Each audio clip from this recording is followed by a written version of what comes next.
Wa ko magdahol nga mabuta ni adlaw. Nga makita lang mo nga manirado na ta. 40 years of baking, and now this. Kaya kay tag-utan, friend. Dili naman gala ka sa kamran, awa ulo. Nagdagay ko nahibawan sa pagluto sa bake. Yung so ito na yung buhat.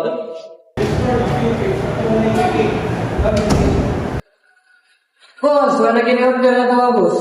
Naging-speak ka sa long bell tanan. Hala, si! Hala, Pinoon, nag-close na! Ikaw ibuhat na naman lang pero wala yung inaadyan mo. Wala ka sayang, eh! Hala! First time ako diri! Hindi ko na kinayin siya, pero ano mo niraman mo? Mao lagi, bitaw sa una, taas pa kay ni linya, daghan kay big mga customers, pero karon maglisod na lang yung kanang kota, dayon ang among goal na lang is para maka-survive na among shop. Sales have dropped and our business in decline stage. We need your lunch. Any ideas?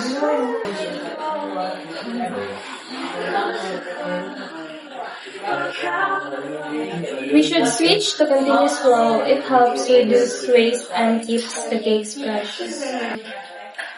So I can oversee the implementation and ensures the team adapts quickly. We could also promote our freshness with a Save Cake campaign to attract more customers. Great teamwork.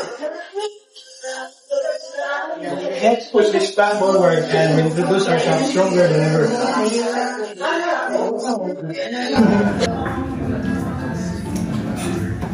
Sorry. I couldn't help but over here, hindi na sila daan dire. We just can't keep up with the expenses. That's a shame. I reviewed this cafe years ago. People loved it back then. Wait, Mark, kailan ko mo? Di ba ikaw man to cafe chaser sa Instagram? Guilty. I specialize in hidden gems. Maybe we can turn around. What if we do all one last bite campaign? Like unsan?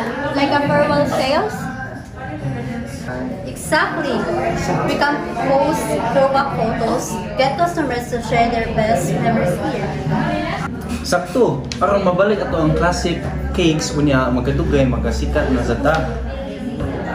So, para nimo, that will make a difference?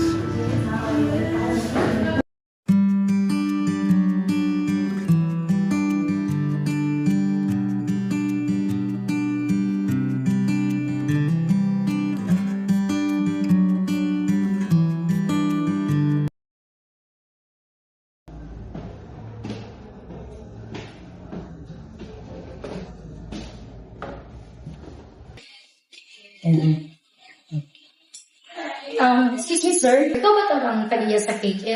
Makintabi lang ang ako about sa abang. Since sige na mong katagap extra time, dili sa pwede nga, sige lang sa kumpuwat. Oh, ako to. Kaya ba kung matangan ni ninyo, o appreciate ko na ko yung patience, but wala din meron good. So wala na ko lang choice kundi mangita kong new tenant. Unless what? Unless makakita kong real progress sa inyong business. So maybe makakonsider ako. 1 month, that's all we need.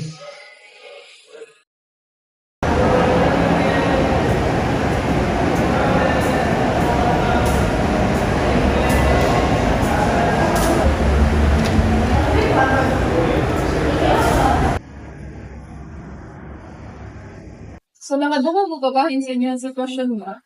What if may invest mo sa inyong opinion? Unsa may kapalitan eh? Wala na siya kapalit. Kay tungod, misalig manggugo sa mga small na businesses. Unya, ganahan po kung makabalo kung maka-adapt ba mo sa mga modern trends karon o sa mga sa online marketing. Labi na kay mao na may uso, di ba? Kanang online sales o online orders. That's where I come in. Para mag-launch tao, social media push. So, yeah, if mahit gali na mo ang sales goals, inyo ba magtabangan? If I have no result, then I'll back to up.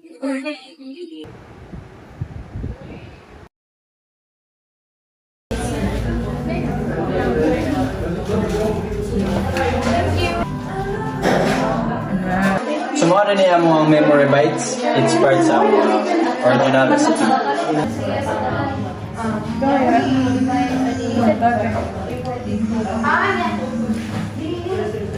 I like this. Mas better lang nasa karon. We're trending. Dami mo to ang share sa your story. Oh yeah, we might actually pull this off. One last batch of sweetness before we say goodbye. Or maybe find a way to stay.